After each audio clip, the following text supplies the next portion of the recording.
Assalamualaikum warahmatullahi wabarakatuh, Sobat Tani Indonesia, Sobat Sehat Tiara Farm. Saya masih berada di hutan kota Srengseng, Jakarta Barat, tepatnya di Jalan Haji Klik. Nih, saya senang banget, saya ternyata baru belajar. Kita belajar sama-sama ya. Nanti nih jenis lebah itama ini ya Mas ya? Iya. Tuh, kalau madu bilangnya sangkar atau apa nih? Ini hive disebutnya. Hive. Hive itu rumah lebah. Hive rumah lebah, Sobat Tani. Kan bener-bener kita masih asing banget ya. Hive rumah lebah. Tuh lihat lebahnya. Ini tempat jalan apanya Mas ini Mas? Keluarnya? Iya, keluar masuknya Oh, lebah. keluar masuknya lebah ya. Oh, cukup dengan begini dia udah tahu ya keluar masuknya ya. Oke, jenis itama. Ya, Sobat Tani, Sobat Sehat Tiara Farm, kita ngobrol dengan Mas Irfan, penggiat lebah trigona yang insya Allah sudah paham. Nah, topik ini saya pengen belajar buat teman-teman Sobat Tani Indonesia, se-Indonesia, kita biar tahu gimana cara membedakan madu yang asli dan apalagi ya Mas ya kira-kira untuk biar teman-teman pada tahu tentang madu. Oke, Assalamualaikum Mas Irfan. Waalaikumsalam. Mas, bantu Mas, terutama saya pribadi ya, dan Sobat Tani Indonesia pengen biar dapat atau membeli madu itu yang betul-betul asli Mas, yang baik untuk kesehatan tubuh dan untuk khasiatnya itu betul-betul ada.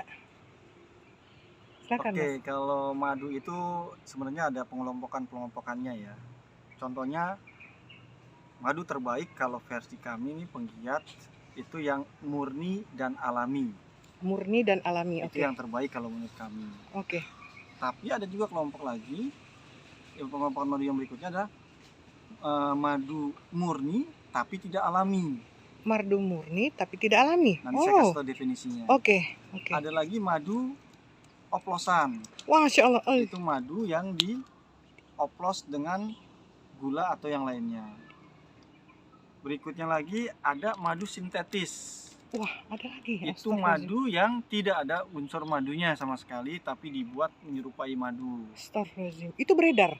Banyak beredar. Astagfirullahaladzim. Kalau yang pertama yang murni dan alami itu maksudnya apa? Madunya benar dari lebah.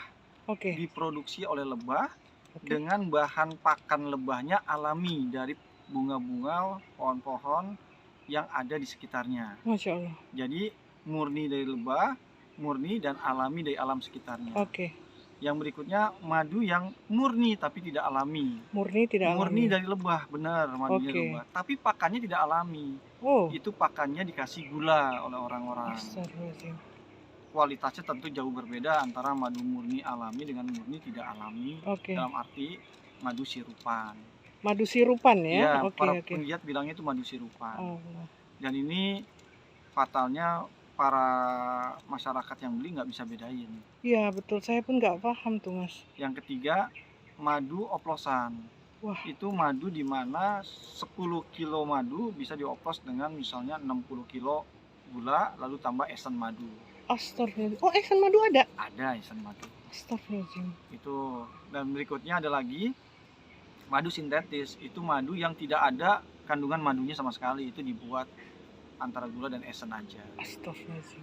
Modusnya macam-macam. Ada yang paling terbaru adalah madu kota masuk hutan. Madu kota masuk hutan. Modus terbaru itu maksudnya apa? Ini yang dilakukan oleh oknum madu, penjual madu, yaitu diproduksinya di kota. Dibawa ke hutan, lalu panen di hutannya 1 kilo, misalnya 1 kuintal, 100 kilo. Tapi keluar dari hutannya bisa jadi 10 ton. Astagfirullahaladzim. Karena yang sisanya itu diproduksi di kota, dibawa masuk ke hutan dulu, habis panen yang di sekitar situ, keluarnya bareng-bareng. Astagfirullahaladzim. Itu modus baru Mas? Banyak modusnya sebenarnya. Banyak modusnya.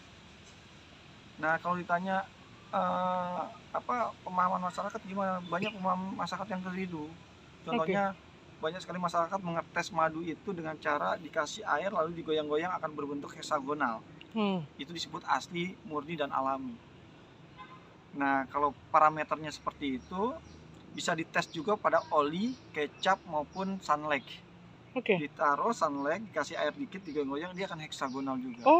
Karena itu sebenarnya hukum ikatan kimia. Hukum ikatan kimia sebetulnya. Iya, hukum kimia sebenarnya. Terusnya ada lagi madu yang dibilang dicampur sama telur ayam atau apa, telurnya matang, mengental. Ya itu sebenarnya bukan matang, itu koagulasi. Iya, reaksi kimia juga. Lalu ada yang berikutnya katanya madu nggak disemutin. Ya kalau saya bilang kalau semut aja kagak mau makan, ngapain kita manusia mau makan? Karena alaminya semut itu suka sama madu. Walaupun ada jenis-jenis madu tertentu yang tidak disukai oleh jenis semut tertentu. Oh, jadi sebetulnya madu yang asli itu disamperin semut, Mas? Iya, benar. Oh, nah itu kan pemahaman saya, madu asli itu tidak disamperin semut. Iya. Nah, itu kan saya dapat ilmu baru. Oke, Mas. Nah, kalau masyarakat umum juga ada berpikiran kalau madu yang asli itu cenderung dimarahin sama istri. Nah, itu patut dipertanyakan juga tuh madu jenis apa gitu. Itu beda lebahnya dong. Oke. Banyak mitos yang dikembangkan. Jadi Mas Irfan, madu yang seperti apa ya yang sebaiknya dipilih? Seperti saya nih, saya betul-betul awam. Ya saya alhamdulillah jadi diperkenalkan dengan komunitas penggiat lebah dan madu trigona ini, artinya memilih untuk dan sudah dapat sedikit ilmu untuk tahu madu yang terbaik dan propolis terbaik itu, Mas. Kalau saya paling merekomendasikan madu yang sanatnya jelas dan ada fakta integritasnya. Sanatnya jelas itu maksudnya gimana? Dari asal madu itu di mana lebahnya, di mana sarangnya, lalu dipanen oleh siapa, didistribusikan lewat mata rantai distribusi siapa-siapa, itu jelas. Itu sanatnya jelas. Yang kedua, ada fakta integritas. Apa itu fakta integritas? Yaitu pernyataan tertulis di atas materai, mengikat secara hukum. Kalau terbukti madunya tersebut adalah oplosan atau sintetis, bersedia dihukum menurut peraturan undang-undang yang berlaku di negara kita. Karena kalau berdasarkan hasil lab aja, lab juga bisa kecolongan kok sekarang. Nah yang fakta integritas itu kan, Mas, tidak mungkin lah kita dapat itu, tahu itu untuk beli yang eceran, Mas. Nah, karena itu kita harus tahu belinya di mana. Kalau belinya di sini, itu atau di saya atau di komunitas saya itu udah ada fakta integritas. Ada. Bisa kita lihat. Yang nggak ada di sini, adanya di rumah. Iya, maksudnya itu seumpama kita mau beli banyak atau kita mau reseller atau penggiat, itu bisa ya. Oke. Di luar itu saya nggak merekomend, karena semua orang bisa berkata madu saya murni dan alami. Bahkan para pemalsu madu pun mengatakan madunya murni dan alami. Nah itu dia madu asli yang saya tuh kayak kecap asli, madu asli, nggak ada madu yang tidak asli. Nah itu yang kata-kata sudah tertanam di otak kita kan. Jadi satu lagi yang katanya kalau madu asli itu yang tidak didatengin semut, itu masih tertanam di otak saya itu. Ternyata berbeda lagi menurut Mas Irfan ya. Ada lagi nih Mas, saya pengen tanya, yang orang suka jual katanya madunya itu kayak ada sarangnya itu, Mas. Jadi ada yang disebut dengan madu sarang.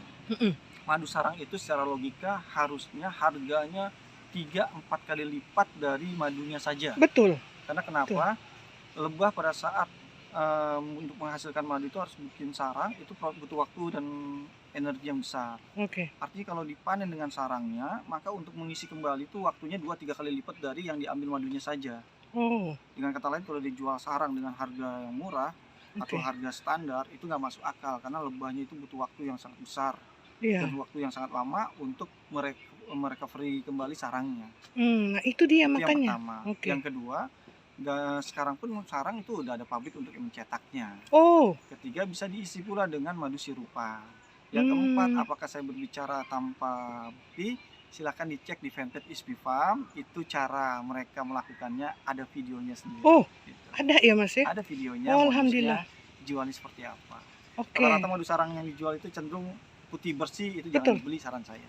Oh, kayak lilin, saya pernah dikasih. Karena alaminya itu kan lebah itu mengambil nektar, polen dari berbagai macam tanaman. Otomatis harusnya sedikit banyak itu kayak ada bercak-bercak. Nah itu saya kan nggak ngerti, bener-bener nggak ngerti. Iya. Jadi saya dikasih, ya udah saya coba makan. Oh saya pikir ini bener ya sarang asli. Setelah saya makan, kok kayak lilin? Memang lengket-lengket gitu. Memang sarang lebah itu mengandung lilin, makanya nggak direkomended untuk ditelan. Kalau ditelan bisa menyebabkan penyakit di ginjal maupun di usus. Nggak direkomended untuk makan sarang lebah. Oh. Nah, yang asli pun begitu, tidak pun begitu. Nggak boleh dimakan sebetulnya. Oke. Nah, kalaupun